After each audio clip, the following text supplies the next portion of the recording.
Welcome to Sensible Health Solutions, the show where we simplify health and wellness. Join your hosts, Hallie Fields and Dr. Scott Luper, as they share practical tips and expert insight to help you navigate common ailments, nutrition, and overall well-being. Tune in for straightforward advice that empowers you to live a healthier life. Welcome back to Sensible Health Solutions. My name is Hallie Fields and I'm your host. With me is Dr. Scott Luper, and today we are continuing our conversation on fatigue. Hello, Dr. Luper. How are you? Hi, Haley. I'm doing great. Good. Well, in continuing our conversation on fatigue, I thought it might be important to talk about thyroid and how that might be affecting somebody's energy levels. Yeah, we were doing a series of these episodes on fatigue because fatigue is something that we see a lot of in our practice. And it's not caused by one thing, it's caused by lots of things. And we went over a short list of kind of the more common causes of fatigue, one of those being thyroid. There's the other ones are people who have problems with their adrenal glands, people who are got some kind of hidden infection, stuff like that. We'll hit those other shows later. But I agree, today let's talk about thyroid. Wonderful. So how common is it for you to see thyroid issues in your practice? Very common. Okay. My last patient I saw today was thyroid. Okay. Okay. Was it the only one today? There might have been two. No, take it back. There were two. There were two two today. Okay. And so what might be the key indications when somebody comes into the clinic that you think it might be their thyroid affecting them? So if somebody's coming in and they haven't been diagnosed already, so a lot of times people already know they have a thyroid problem. But if they're coming in, the symptoms that get me thinking about that if they have a thyroid problem is the fact, number one, they're tired. Number two, they're slow. There's a certain slowness to their system. For example, they tend to be constipated. They tend to be slow to speak. They tend to be cold. They tend to be thick in weird areas like around their ankles. Their skin gets thicker. And they lose the last third of their eyebrows. Oh, isn't that interesting? Yeah. What about eyelashes? Any effect on eyelashes? Not that I've noticed. Eyebrows you lost, but not eyelashes. Huh. There's more symptoms too, but those are the ones that show. Those are the ones that show when you start talking to them. And you said that they run cold, so temperature of 97.4 or under? Yeah, just 98.6 is normal. Mm-hmm. So lots of people run about a degree low, and in fact, thyroid patients often run a degree low, or 2 or 3 degrees low. Okay. So let me speak to that a little bit. It turns out that temperature is the best way, the most accurate way to tell if somebody's having a thyroid problem, because your thyroid sets your metabolic rate, and metabolic rate affects your temperature. So if there's some kind of breakdown in the system, it's going to show up as low temperature. So one of the things that I have people do is to take their temperature several times at home so that we can get an accurate temperature. Back in the day when I was a young doctor, the standard at that time was to take a temperature first thing in the morning before you got out of bed. But the fact of the matter is that's not very accurate. Any one temperature is suspect. It's better to just take a whole bunch of them and then add them together and divide by how many temperatures you took, and then you'll get an average temperature. That's much better. Also, it's nice to see people in the middle of their day doing stuff to get a sense of what activity does to them, or whether it makes them warmer or colder. We can't say necessarily. But if there's a problem with thyroid, and they're running slow, not high thyroid, but low thyroid, it'll show up in their temperature.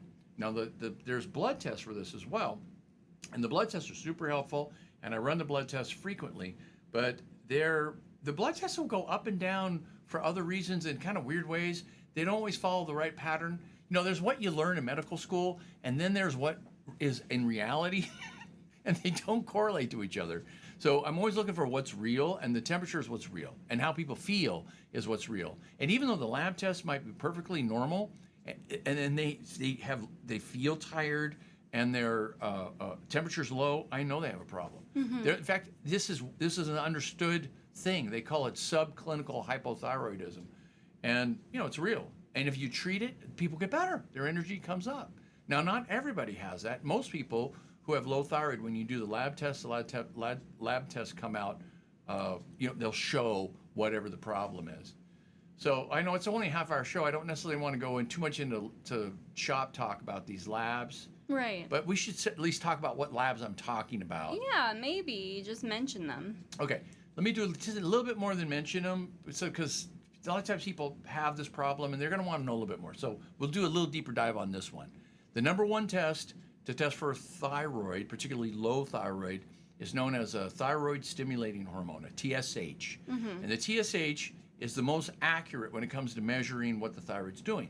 Because if the thyroid's running low, then the TSH runs high. I always imagine TSH is like that guy who sits on the wagon in the Old West days with the big whip and goes, yeah, right? Yeah! That's what TSH It moves does. the thyroid. It stimulates the thyroid to do more work. Yeah! Huh? Now, if the thyroid's moving along nicely and it's making plenty of hormones, getting all the job done, whoa, right? There's no yeah going on, so TSH goes down. Okay. Now, if the thyroid is overproducing, TSH goes to zero. It just won't do anything. There's just none because there's no reason to stimulate the thyroid at all because thyroid is running free. Yeah. Right? It's already overproducing. It's already overproducing. People are not hyperthyroid. Now, with hypothyroid, the thyroid's running slow and sluggish, so that guy's whipping like crazy. TSH levels go up. Now, another test that's helpful is the actual thyroid hormone. Here's where it gets a little tricky. Thyroid hormone is not one thing. It's more than one thing. There's two main hormones that we care about. There's T4 and there's T3. Now, T3 is the active hormone. It's the hormone that's actually doing the work. T4 has a slight amount of functionality to it, but T3 is 30 times more active. So if you really want to know what someone's thyroid's doing, you want to run that T3. Now, the problem with both these hormones is a lot of them are bound up with proteins when they're in your body, and they're ineffective. They're just kind of bound up with proteins, not doing anything. So the only effective hormone that's going to really mean something is the free form. So you need to run a free T3 and a free T4. Few doctors do this. I don't know why, because it's the best test to run. You run 3 tests. You run a TSH, a free T4, and a free T3. You want to see the free T4, even though it's not an active hormone, because the way our body gets T3 is they cut one of the iodines off of the T4 and turn it into T3. So T4 is the source of T3. So you want to see what both of them are, so you get a sense of how much hormone is going on in someone's body. Interesting. Very interesting. So how would you be able to determine that their thyroid disease was causing their fatigue? Well, all those little clues we've just said, they tend to run constipated, they're running cold, they're running slow, their brain's not working that well, and then those are all good, like I think it might be your thyroid. Now let's run the blood tests and confirm my suspicion. If the blood test comes up positive, bang, there it is. There's no question about it. If the blood test comes up where it's normal, then it's like, well, I wonder, maybe you're one of those subclinical hypothyroid people. Let's do a therapeutic trial, and we'll treat the thyroid and see if they get better. So that's how we do it. Okay. What causes the thyroid to not produce correctly? Yeah, good question. And it's not just one thing, it's lots of things. Now, your thyroid could just get sick, and you get what's known as thyroiditis. You could get a virus, or it could have whatever. It gets sick. And so the thyroid kind of doesn't do its job right, and so your numbers go down. That's rare. And normally when the thyroid gets sick, the cells start to break apart, and inside those cells is lots of hormone. So typically with thyroiditis, what people will get is hyperthyroid. One of the more common reasons this happen, but the thyroid doesn't work right, is because there's an autoimmune disease going on, and autoimmune diseases attack parts of our body. So there's an autoimmune disease known as Hashimoto's, and Hashimoto's is, the reason I'm hesitating here, because this is a bottomless pit of conversation. Let me just keep it simple. There is an autoimmune disease called Hashimoto's that causes this. We should do a show on Hashimoto's and all the reasons why, because otherwise I'll spend exactly the rest of the show talking about Hashimoto's. And then there's other cases where we don't know. It could be people are low of something that they need to make thyroid hormone. For example, I mentioned those iodines. Yeah. If you don't have enough iodine, you can't make the iodine. You can't make the thyroxine, the T4, or the triiodothyronine, which is the T3, because they need iodine. Is there any genetic disposition toward having a sick or low or There is. high thyroid? Yes, absolutely. Okay. Now, it's not the main reason. It's not the most common thing that causes people to have low thyroid, but for sure, there's genetic problems that make you more predisposed to have thyroid problems. And which age group do you primarily see this in? Does this happen in younger patients, or does it typically happen after menopause? Does it happen, in the middle of people's lives? Yeah, early it's mostly in the middle lives? of people's lives. It could be as early as, it could be at any age, but in reality, in terms of who I ever see, I see no kids with this, not a single one. I know they exist, I've never seen one. Teenagers, that's when it starts showing up, again, rare. In their 20s, people in their 20s, more common. 30s and 40s, that's really, it's from basically the 20s to 40s that these people show up the most. I only asked just because I knew somebody personally around my age, 30, 32, and he had hypothyroidism. He had no eyebrows, so it's possible. I do believe that because I've seen that. How do you fix it then? Where do you start to get their thyroid working? That's an excellent question.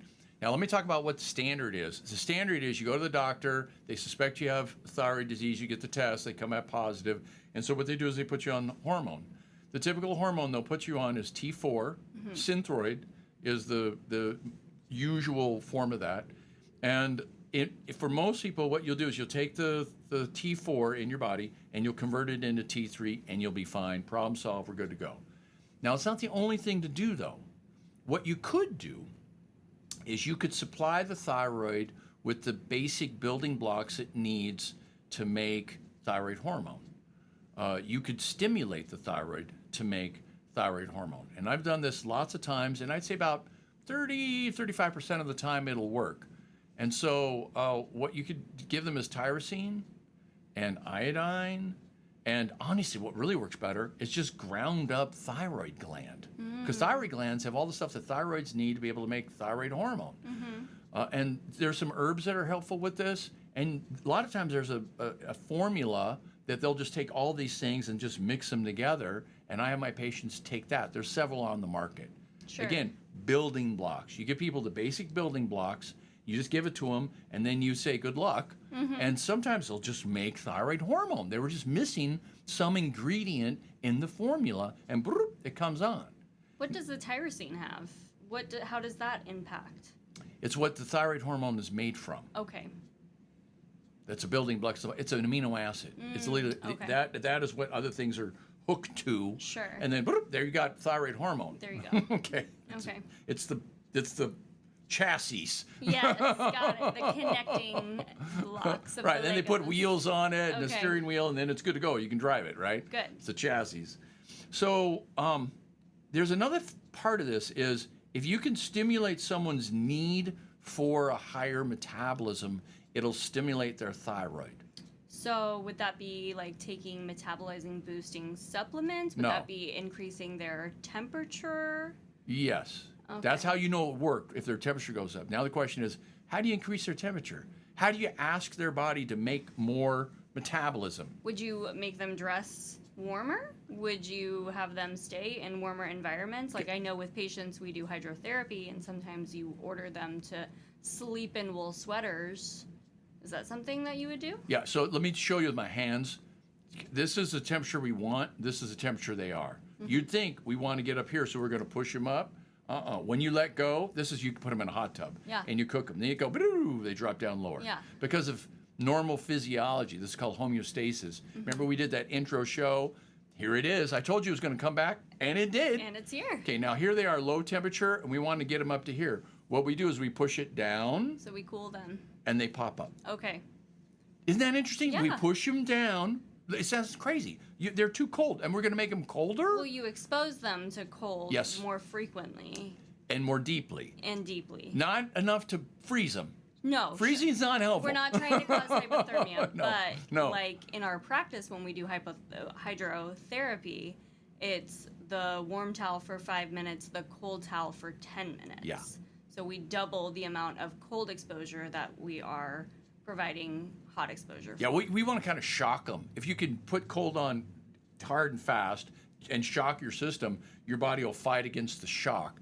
So an easy way to do this at home is to simply take a shower and then turn the water to cold and then just let it hit you. In particular, you want to let it hit this part of your back because there's a little fat pad back there made of brown fat. Right. And brown fat is the fat that your body uses to burn calories. It's a heating pad. And if you could do this, I've actually been out, because we live in Alaska, so it's easy to get cold exposure. You walk outside and walk around, right? Yeah. So I've been walking around with a light jacket when it was cold and no gloves, no hat. My body was sending me signals, you're going to die, because I felt super cold. But I kept marching vigorously, generating heat on the inside of me. And after about 7 minutes of thinking I was going to die in the cold, my body kicked on. The motor inside kicked on, and heat started pouring out of my shoulders, down my arms. Within about 5 minutes, my hands were warm. Okay. And during that same vigorous hike, I crossed the road and felt some kind of ice hit my ear, which was exposed to the air. I don't know, it was about 10 above at that point. And so I kind of, I wonder if my ear's getting a problem. And what it was sweat. Okay.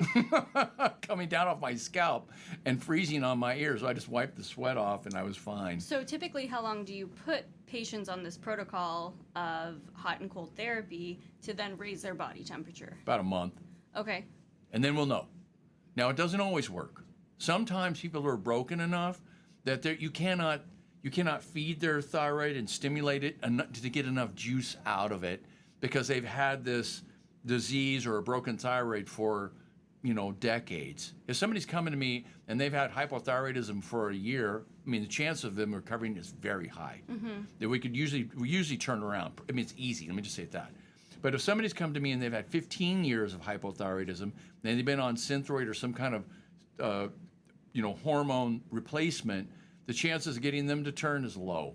Is there any chance that you do go through the hydrotherapy and then it increases their temperature, but their thyroid still isn't performing at normal level? No. Okay. You can't get your temperature to go up unless your thyroid performs normal. Okay, so it's a requirement.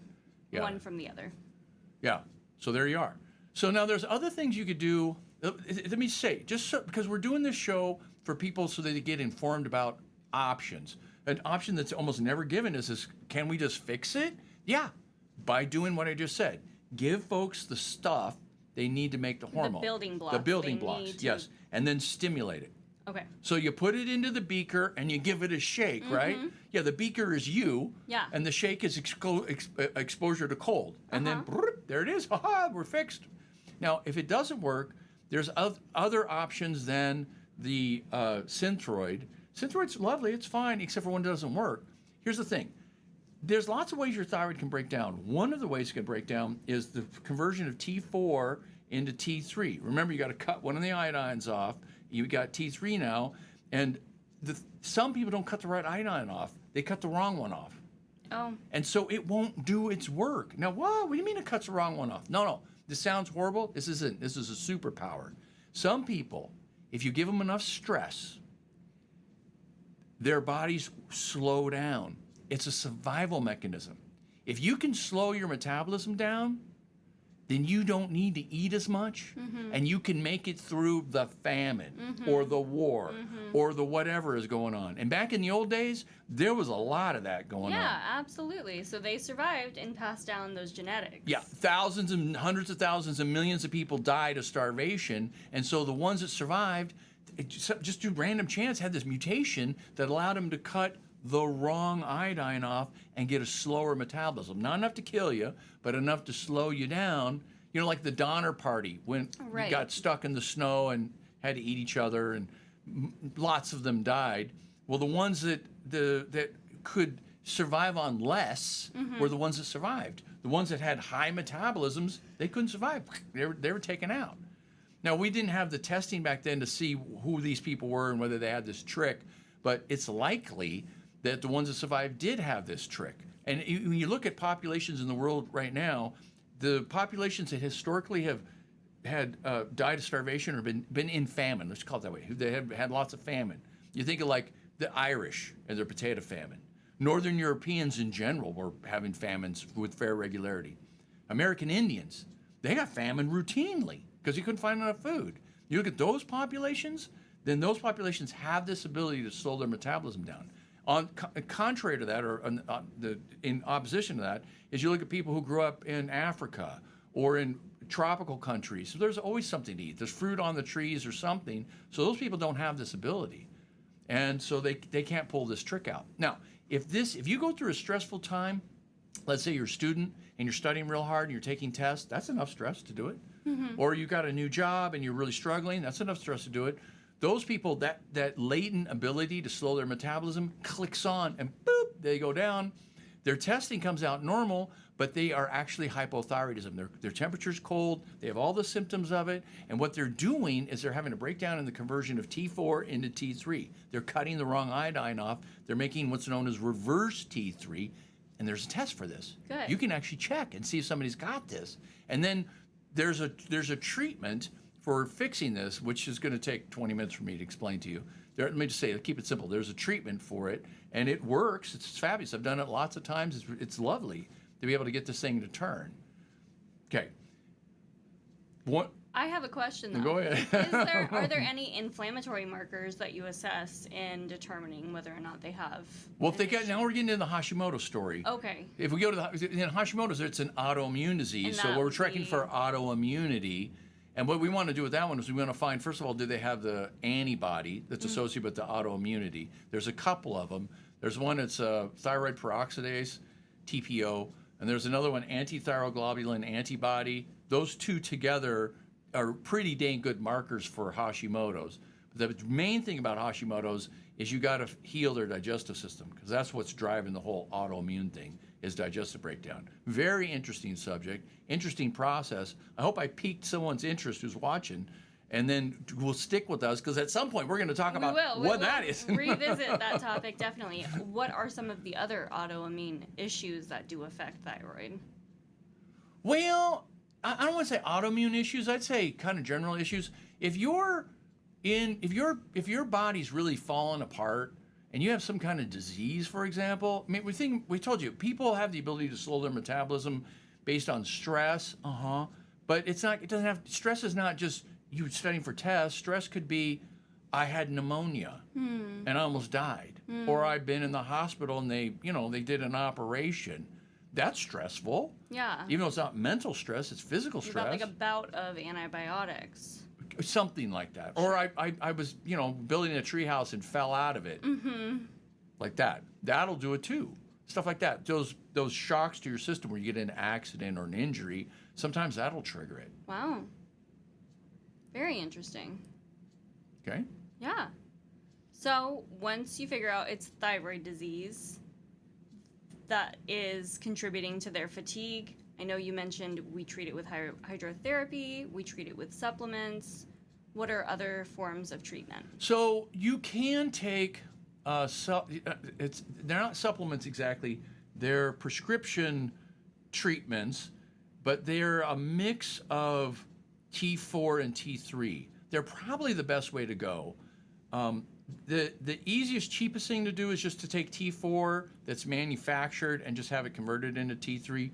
But if you get a natural source of T3 and T4, then you can compensate for the poor conversion of T4 into T3. Let me be more, I'm using too many words. Let me just say what it is. It's called armor thyroid. Okay. That's not the only one there is. Or like thyroid 130 or thyroid 96, like those ground thyroid supplements. Yeah, so what those are is that basically they're ground up thyroid gland that's been assayed for how much hormone it has in it. And they contain not only the hormone, but all the other building blocks. Yes. So it's a more clever way to fix the problem. Because remember, our thyroids have the ability to make their own hormone if you just give them the stuff. And so if you make it easy on them and you give them the stuff, and by the way, you throw in a little hormone here, then you get a better result. So lots of people who don't do well on T4 alone do beautifully on T4 and T3 together. Okay. That's worth the price of admission to this whole little conversation. That gem right there. If people listening and they're hypothyroid and they're on the stuff and they don't feel good and they think, what the heck? And then your doctor said, well, let's go ahead and raise the dose. And you raise the dose, you felt a little bit better, but then later you felt worse. And you're going, I don't know what's wrong. So it's weird. I think it's my thyroid, but it's not. Chances are you got a conversion problem. That's the classic picture right there. It worked at first and it quit working. I increased it, it worked a little bit, and then it quit working even more. That's a conversion problem. So if you can take something that's got the T4 and the T3 at the same time and stimulate your own thyroid's production of thyroid hormone because it's got all the building blocks in it, you're getting 2 for 1 on that. So Armour Thyroid is particularly effective at treating thyroid problems, but it's not just, low thyroid, but it's not just Armour Thyroid. There's several companies that do this. There's one called Thyroid, and there's one called Thyroid. Now, you wouldn't think there would be any difference between these because they're all made from animal thyroid glands. We don't eat the thyroid, so they can collect them, grind them up, put them into capsules, right? Except there are differences in these various companies. I've had people who could take Thyroid and they did beautifully. They took Armour and they fell apart. Or they took Thyroid, they did beautifully, and they took Thyroid and they fell apart. I wonder if it's the difference in sourcing, if the one is good question. thyroid or the other is cow thyroid or chicken. Something like that. Clearly there's a difference here. Most of these are made from pig thyroids. Okay. But they're not always necessarily. So that could be what it is. I'm sure if I looked into it enough that we could figure it out. But the fact of the matter is you just switch brands and then that we can figure it out. Because there's no test. It's always going to be us trying something, see if it works. If it works, great. If it doesn't work, we're trying something else. So some of what medicine does is by its own nature is empirical because it has to be. Because we don't know everything about everybody in every way. I mean, come on, our human bodies are more complicated than the space shuttle. Absolutely. Who knows what's really going on? You make your best guess, and then you try stuff, and then you say, how do you feel? Sure. So after you make your best guess, after you get lab results, after you've given supplements and it is showing positive effect, you can see by their sleep markers, their temperature markers. What other markers can you tell that other than running labs again? The running labs is helpful. The more it's more helpful is just asking, how do you feel? And then people say, I feel better. Okay. My energy's up. I'm getting more done. It's like amazing. I feel way better. How long does that last before you think that you've resolved their case? So some people, a lot of times people come to me, and let's be practical about this. They come to me and say, I don't want to be on Synthroid. I hate Synthroid. I don't like the way I feel. This isn't working. You're, a naturopathic doctor. Is it not an alternative? And the answer is, yeah, there's an alternative. I don't know if it's going to work. Really, when you get down to if you don't want to take Synthroid at all, you don't want to take anything, what's the chances I can turn you? If you're early in your case, good. If you're late in your case, bad. And it has to do, it's common sense. You think your thyroid, is it, just injured, bruised, if you will, okay? And we could just fluff it and, give it a good pep talk and let it go on. Or if it's actually scarred and old, and there's hardly any thyroid left to it. And then at those that people, point, we can't get that to go back. Do we recommend that they go through a surgery to remove thyroid? No, you don't have to remove it. It turns out to be perfectly happy. You can have scar tissue in your body and it doesn't hurt anything. It just doesn't work. Okay. I mean, it works as scar tissue. It just doesn't do anything functional. And it's an easy solution, really. Just you have to take hormone for the rest of your life. Is it millions of people do this? I think. Yeah. It's got to be. I haven't actually looked at that number, how many people are on some sort of thyroid thing, but it's a lot of people. And so it's a common problem. In fact, it's so common that most doctors don't even bother with any of the things that we just talked about. All they do is they run the test, see if you have it, they put you on Synthroid and call it good. And if it doesn't work, well... What are some of the symptoms and side effects of Synthroid? Well, Synthroid, if you overdose it, you'll get hyperthyroidism. That's not common. That's usually not what people complain about. Mostly what it is, they take it and they still feel tired. Okay. And it doesn't get them the energy. They remember being better, and so they have this sense of I'm searching for something better, and so they're thinking maybe this is part of it. And sometimes it is. They really do have a problem. Synthroid turns out to not be a good thing. Now, I don't want to bad talk Synthroid too much. Synthroid's cheap. It's easily available. It fixes most people. Lots of people take Synthroid, and they work perfectly well. There's nothing to fix. That's great. But I do want to mention for other people who are in that position, the minority, who this doesn't work great for, what else can be done? A bunch of stuff. Wonderful. Well, we have about a minute left. Do you want to summarize everything that we've just Yeah, discussed? let me talk about the fatigue thing. So for most people who come in to see me and they say, I'm fatigued, they say, can you check my thyroid? Because we know this. The thyroid sets your basic metabolic rate. If your thyroid's running low, your metabolism is going to be low, and you're going to have low temperature, low energy, just everything's going to be running low and slow. This is a common problem, but it is really not the most common cause of fatigue. So we'll touch upon some of those other ones, but really this is not like the top one here. Okay. It's common, but not, not everybody by any means. Not even most people. Most people don't have this as the reason why they're tired. Now I'm tempted to start the whole next show right over again, but we'll have time next time. All right. Wonderful. Thank you, Dr. Luper. You're very welcome. We'll see you next time. Thanks for tuning in to another episode of Sensible Health Solutions. We hope you found today's discussion enlightening and packed with practical tips to enhance your wellness journey. Remember, small changes can lead to big results. If you enjoyed the episode, don't forget to subscribe and leave us a review on your favorite podcast platform. Your feedback helps us bring you the best content possible. Stay connected with us on social media for more health insights and updates. You can find us at Sensible Health Solutions across all social platforms. Until next time, stay sensible and stay healthy. This content is for informational purposes only and is not a substitute for professional medical advice, diagnosis, or treatment. Seek medical advice from a healthcare professional for any medical conditions.